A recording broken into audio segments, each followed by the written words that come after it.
మన ఎమోషన్స్‌ని ఏ విధంగా కంట్రోల్ చేసుకోవచ్చు అనేది ఒక 5 టిప్స్ అయితే నేను మీకు షేర్ చేయడం జరుగుతుంది. First, never take anything too personal. ఏ విషయాన్నైనా మనం ఒక విషయం జరిగింది అంటే అది మన పర్సనల్‌గా తీసుకోకూడదు. So, never take anything too personal. Very important. Next, next tip ఏంటంటే always control your facial expressions.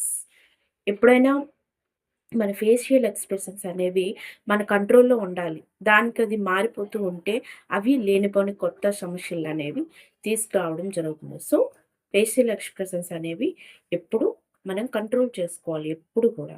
Next third tip ఏంటంటే డోంట్ రియాక్ట్ ఇన్సల్ట్స్. మనం ఇన్సల్ట్స్‌కి ఎక్కువ రియాక్ట్ అయిపోకూడదు.